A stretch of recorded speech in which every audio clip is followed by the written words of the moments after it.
All right, well, it's 9:30, so I think we're going to get started. Awesome. Good morning, everybody. Welcome to our Backpack to Briefcase series for fall 2020, leading up to our 2020 Virtual Career Expo with the Huntsman School of Business. Today, we are with Amy V from North American Plastics, and we are going to be discussing what recruiters look for on LinkedIn. So an amazing topic, especially in the virtual environment that we are approaching with job searches and internship searches. So we are really excited to have Amy here. Amy was born and raised in Annapolis, Maryland, and attended Salisbury University, where she studied marketing. Immediately after graduation, Amy joined the North American Plastics family in their Baltimore, Maryland office as an outside sales representative. 7 years later, she is now the director of employee development and loves her company as much as she did on the first day. Now she oversees recruitment for all 90 locations across the United States and Canada, along with employee onboarding, sales, and leadership training for all 16 companies under the North American Plastics umbrella. So welcome, Amy. We're excited to hear you talk. Thank you. I am so excited to be chatting with you guys today. Thanks, Elise, for getting this set up for us. So what that whole bio actually boils down to is that I look at LinkedIn all day long, and I'm looking for candidates on LinkedIn all day long. So hopefully we can take away a few good nuggets here of information. If you are a student and you're looking to apply for an internship or a full-time role down the road, we're going to give you a couple pointers today on just what I look for specifically when I'm looking at candidates. So as we go, I would love for you guys to send in any questions. We'll leave some time at the end if you have anything lingering that you'd like to go over, but Elise is going to politely interrupt me as we go and just let me know if we have questions. So feel free just to shoot your questions in as you're watching along. Okay, so just to get started, there's a couple reasons why I might be looking at somebody's LinkedIn. So really there's two reasons. One is that I'm a recruiter and I pay a lot of money to be registered as a recruiter on LinkedIn, as other recruiters do. So what we're able to do is actually formulate searches by saying, I'm looking for somebody who's still in college, maybe at Utah State specifically, a graduation date of this date. I would like them to have so many skills that maybe match up with the job I'm looking for and other criteria. LinkedIn will actually generate a search result for me, which is really great. So I might get 20 or 30 results. So one reason I'm looking at your LinkedIn is because I'm hunting you down and I'm looking for somebody for a role. I'm going to actively pursue you as a recruiter. The other way is if you've contacted me. So I get a lot of emails or LinkedIn InMail from candidates saying, hey, let's set up an interview, which is always really welcomed and appreciated. And I always love to hear from candidates that way. The first thing I do is I look at your LinkedIn, even before I look at your resume. So if you've emailed me a PDF of your resume, which is really good, do that. The first thing to do is I look at your LinkedIn. So I'm going to show you what I'm looking for specifically and some things you can do to maybe beef up your presence there. So first and foremost, I would say the most important part of your LinkedIn profile is that headshot. If you don't have a headshot, it is very likely that I won't be interested. And I know that's harsh, but a headshot is the bare minimum that you can give me. What it shows me, one, is that you can present yourself professionally. If you have a great professional headshot or photo, that tells me a lot about your own personal presence professionally, but it also tells me you know how to use the platform. And right now, it's so important to know how to use LinkedIn and other social platforms because we're all selling through social media. Whether you're in marketing or finance or sales, we're all selling on social media. We're representing our company, you're representing yourself. I want to know that you're at least savvy enough to have a photo. So if you have a photo right now that is up to par, you're off the hook. If you've got a photo right now that maybe is a selfie, Or maybe you've got your arms around two buddies and you're kind of cropped right through the middle, but you can kind of tell your arms are around somebody. Maybe you have the sweetest dog or the sweetest family. Of course, I love seeing your family, but in that profile picture, I really want it to be just you. And I don't want it to be any of those other distracting things that I just mentioned. So do me a favor, get that headshot updated, but that doesn't mean that you have to go to a professional photographer. So if you're safely at home, you don't have to go pay money or go expose yourself to another person that's a stranger. You can really do this at home. So what I recommend, there's some really great technology out there. Your iPhone. Your iPhone is the simplest way to take a great headshot. Grab a friend, grab a roommate, grab a wife, and have them take a headshot for you. I recommend the portrait mode. If you're working with an iPhone, there's all sorts of great technology outside of Apple as well. If you do have that portrait mode on the iPhone, there's something called stage lighting, and it's really cool. I was just introduced to it. I might be behind the times. But so what you can do is you go into portrait mode, and maybe you have a nice background, some sort of a blank wall, or maybe your business school has brick on the outside and you can stand in front of a nice Huntsman School of Business sign, or maybe some part of campus that has a nice background that you can use. If you don't have a background you're really happy with, use that stage lighting. What it's going to do, it's going to light you up really well from the front, and it's going to be all dark behind you. So it's basically hiding your background, and it looks like you're literally in a studio getting your photo taken. So it's a really cool, it's in all of your iPhones for anybody who's an Apple user. I'm sure the other applications have them as well. So update your profile picture. It's the most important part. Okay. So moving on down, right below your profile picture, there's a spot when you're on your own homepage and you're looking at your own profile. There's a tab that says show recruiters you're open to work. So what I want you to do, if you are looking for work, if that applies to you, is click that. So what it won't do is tell your current employer that you've sent that alert out. That's important. If you're not employed right now, you're going to school full time, you've got enough on your plate, you don't have to worry about this. Let's say you are employed locally, you've got a great college job that's down the street from campus. You don't want to offend that employer and say, well, I'm advertising, I'm looking for a role, even though they might not know that's not your long-term goal is to stay with them forever, but still it can come off a bit offensive. So this only gets shown to recruiters. Like I mentioned, we actually pay a lot of money to LinkedIn to be registered as a recruiter. So your friends don't see that, your employers don't see it, your professors don't see it. It's just to people who are registered paid recruiters on LinkedIn like myself. So what that tells me is if I'm going through my search and you come up as a great candidate, but I show you are working full time, I'm still given the alert. Yes, Elise has a full-time job. She's awesome, going to school and working or whatever it might be. But I'm also able to approach her about a different opportunity, maybe once she graduates. So first thing I want you to do is go ahead and click that because I think that's really important. Right underneath that is your personal description.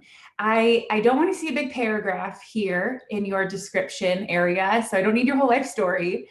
What I would like are maybe 2 or 3 sentences and a couple bullet points.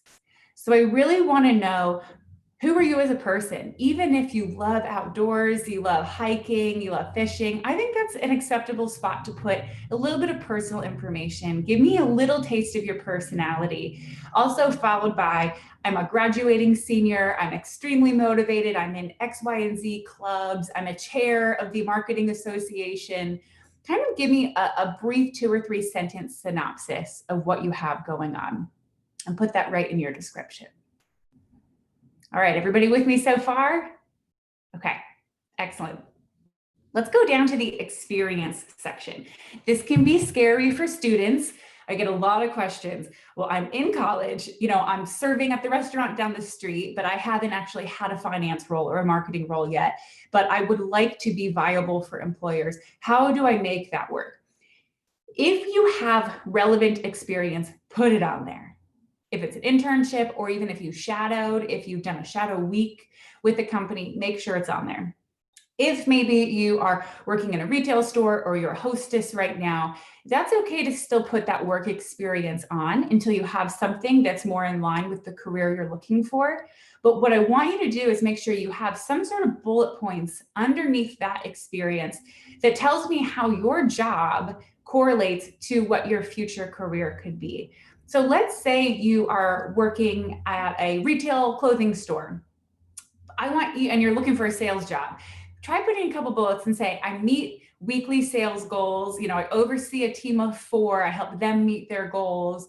Tell me something a little bit more that might tie that job into the profession that you're looking for. Most of the time you can do that. So maybe you're marketing and you're working at a certain store. Well, I help them figure out what their seasonal signage is going to look like, or I help them redo the front displays on the front of the store, and just really use my marketing experience to see what a customer might be looking for. So experience is a great spot. Here's something I want you to do that's really going to switch up your profile and make you stand out. In your experience, you have the option to do a quote unquote media attachment. So everybody, I hope, is going to leave today and upload some sort of media attachment. Number one, that means your PDF of your resume. That's always good to just attach your PDF because you'll have additional listings on there than you would your LinkedIn page. But what you could also do is list some sort of experience that's really just a placeholder. It could be graduating senior looking for a full-time finance position. Whatever that can be. It's really just a placeholder. It's not actually experience, but it's getting it on the key of your page. What you can do is record yourself doing a 1-2 minute max video of yourself saying, hey, North American Plastics, I'm really excited in working in the sales and marketing field or whatever it could be. Actually, keep it more general than that. Keep it more to, hey, recruiters, hey, future employers. I'm actually looking for a role. I'm a graduating senior. I'm extremely motivated. I'm a chair on this association. At work, I am in retail and I meet my weekly sales goals. I can't wait to do that for your company. Please contact me. I would love to interview with you. Give me some sort of flavor about who you are as a person. And again, keep it under 2 minutes. So actually recording yourself, giving a pitch to any of the recruiters that are out there and attach that. If you check out my LinkedIn page at any point, you'll see in my sales role with this company, I did attach a video attachment that says, hey, I'm Amy. I do mechanical and engineering plastics. Give me a call if you need anything. I service Maryland and Delaware. Now in my current role, I have a media attachment that says, why should you come work for my company? So I always recommend doing that media attachment, attaching a video as you go throughout your career. But as a candidate, it's a really great way to set yourself apart. That to me is almost as good as a preliminary interview. So seeing your body language, seeing how well you speak, how well you dress, how well you present yourself, maybe your top 3 great characteristics about yourself. So use that media attachment. Okay, everyone with me? We're doing good. Okay, if you guys have questions, you can jump in. Elise will read them to me.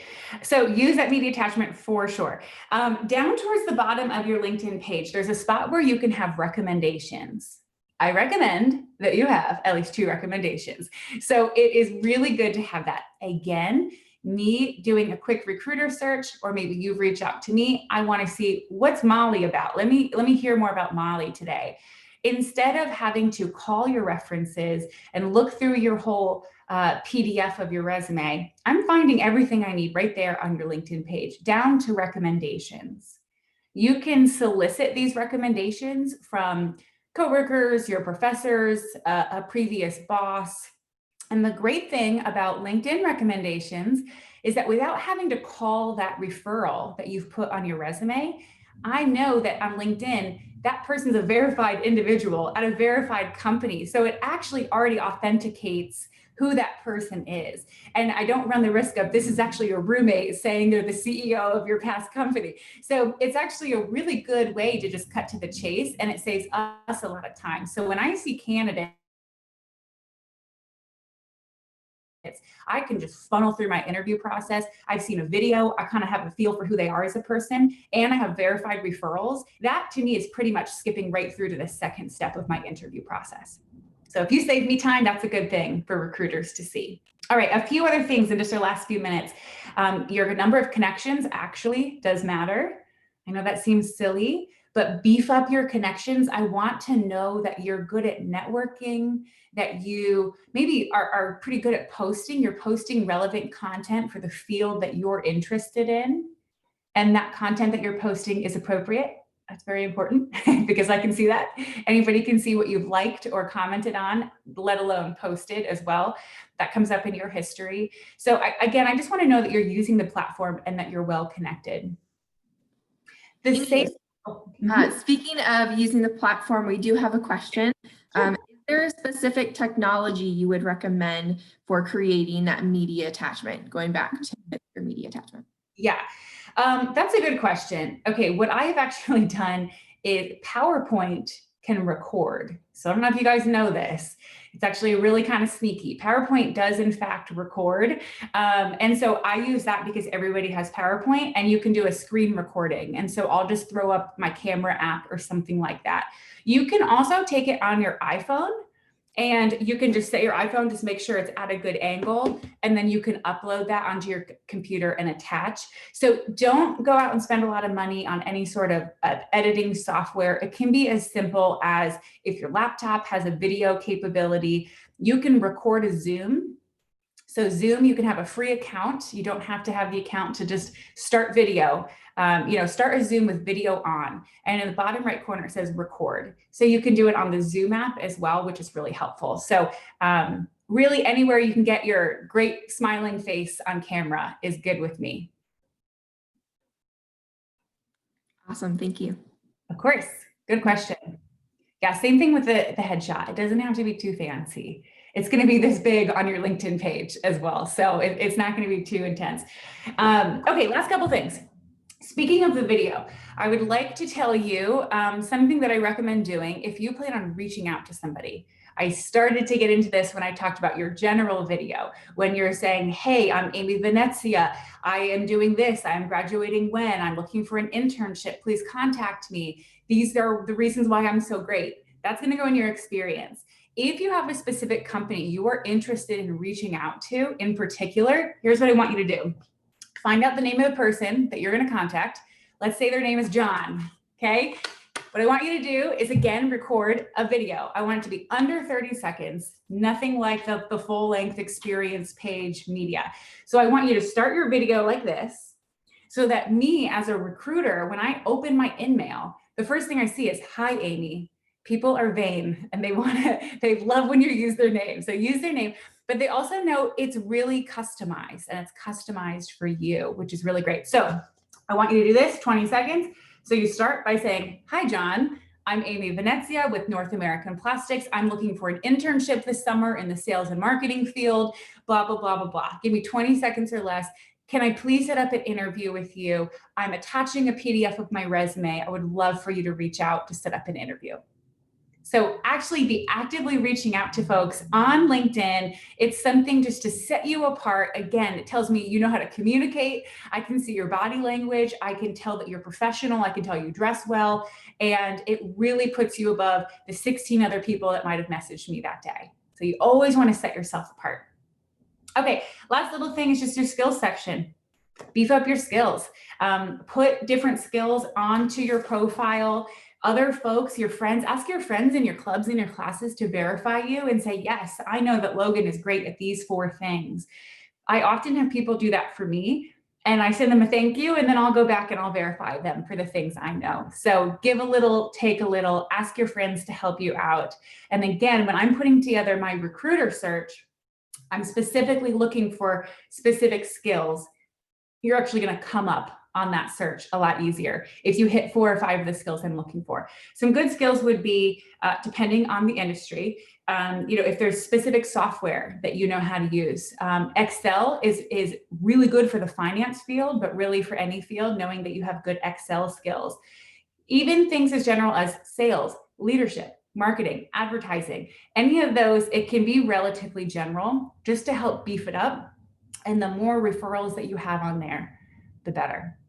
So those are kind of the top things that I look for as a recruiter. And I hope that this helps you take a little bit of nugget home with you guys. And if there's any questions, I'm happy to take them. Yeah, we have quite a few questions for you, Amy, which is fantastic. Thank you, everyone. So from Brian, what is the best time or what is the best way to save the recruiter's time when they're looking at your LinkedIn profile? Okay, this is company specific, so I hope this helps. For me, I have 90 locations. So my number one time suck is figuring out where is this person going to go. So if they have to stay in San Diego, California, it saves me a lot of time knowing I don't have a spot in San Diego. I have a spot in San Jose, so even just telling a recruiter, here's my graduation date. Here's what I'm looking for, full-time internship. Give me the category you're looking for. Is it finance? Is it engineering? Tell me specifically what you're looking for. And then if you're relocatable and maybe where you're located, because you might be reaching out to somebody like myself in Dallas, Texas, you're out of state. So just letting me know, I'm in Utah, my wife and kids are in Utah. I'd like to stay here. Let me know that up front. Or I'm in Utah for school. I'm from the East Coast and I'm open to relocation. So those would be really good points to save time. Awesome, thank you. And from Andrew, we have who are the best people to get recommendations from when it comes to those on your LinkedIn? Okay, the ones I value the most are previous employers, somebody who directly managed you. So if you have a branch manager or a store manager or a sales manager, that would be the best. I don't love seeing, I'm their neighbor or I grew up with this person. And look, if that's what you're working with, then do it. It's better than nothing. But somebody who directly managed you, even more than being a coworker, because you can be friends and maybe that doesn't really tell me if you did a great job.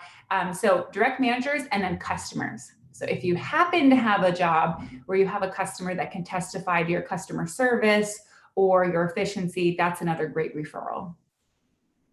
Awesome. And then one more question from Tyler. So is the skills and endorsement section where we should have at least 2 references from our employers, or how do we work those skills and endorsements? Okay, really good question. Your referrals are actually different than your skills. So those are 2 different sections. I believe your referrals are all the way at the bottom. And I think skills are stacked right on top of that. So under your skills, what you can do is there's a plus button and say add skills. You can start typing. LinkedIn actually kind of prompts you. That's where I would like maybe 15 to 20 skills. They're usually 1 or 2 words: sales, marketing, finance, Excel, PowerPoint, public speaking, whatever that could be. And then you can endorse each other by checking, yes, Andrew had this, Mary had that, I can endorse them. Referrals are down farther, and that's where you're actually asking somebody, Amy, I interned for you. Can you please write a paragraph about how great I am so that future employers can see that? So they're actually 2 different sections. For the referrals, I would recommend 2. For the skills, I would say 15 to 20. Really beef that part up. Yeah, awesome. All right. So we have a question from Natalie. Is it okay to repeat bullet points from your resume in your LinkedIn profile? Yes, Experience section. it is, because sometimes we just look at one and sometimes we look at the others. So I wouldn't copy and paste your entire resume onto LinkedIn. Because again, that's a little bit repetitive. Your LinkedIn is going to be a lot shorter. So your resume might have 10 or 15 bullet points underneath a job, really saying, here are my sales goals, here's the people I managed, whatever it could be. On LinkedIn, it can probably be maybe your top 2 bullet points that you'd like to just select out from your resume. So that's all the questions that we have on here. There might be more popping up. So I have a question. I guess when you are looking at someone's LinkedIn, I know that there's also a section for like honors and awards and other professional affiliations. What kind of weight do those sections have when you're looking at a LinkedIn profile? I love seeing if you are an honors student or if you're on the dean's list. So that is certainly worth putting there. If you've won an award, even if it's employee of the month, that's awesome. So put that on there. But certainly if the Huntsman School of Business gave you some sort of award or you got intern of the year at your internship, I would say certainly put them on there. If I had to choose, I would look for your video, to be perfectly honest. I'm looking for some piece of media. If somebody had all of that, and then I had somebody who didn't have that, but they took the time to put together a really nice video, I'd call that video person first. So not to discredit, that's awesome. Put all of that in there. If you can have both, man, you're unstoppable. Awesome. Well, I think that's all the questions that we have right now. So I want to thank you, Amy, so much for joining us today. I know there's the Where's Amy V. American Plastics. I saw that. I follow North American Plastics on LinkedIn. So that's another tip is if you've got companies that you're interested in, you can follow them and you will get alerts on their postings, job postings, or otherwise. I think I got one about a company being mentioned in the news. So that's a great way to stay up to date with what's going on with those companies you might be interested in. Just to highlight a few of the events coming up, we do have another backpack to briefcase session right at noon today to talk about how to stand out in a virtual setting, which is going to be fantastic. We are going to be meeting with Paige from Adobe. And then the FJ Management Center does have drop-in resume reviews happening 9 a.m. to 4 p.m. leading up to our expo. And Tuesday next week from 9:30 a.m. until 10:30. Both Mandy Stadel and I are going to be live and available on Zoom for questions about the Career Expo. So thank you again, Amy. This has been fantastic information. I'm definitely going to be looking up that stage light feature on my So I hope you have a wonderful day and thanks for joining us. Thank you. I appreciate you guys so much. Have a great day. You too.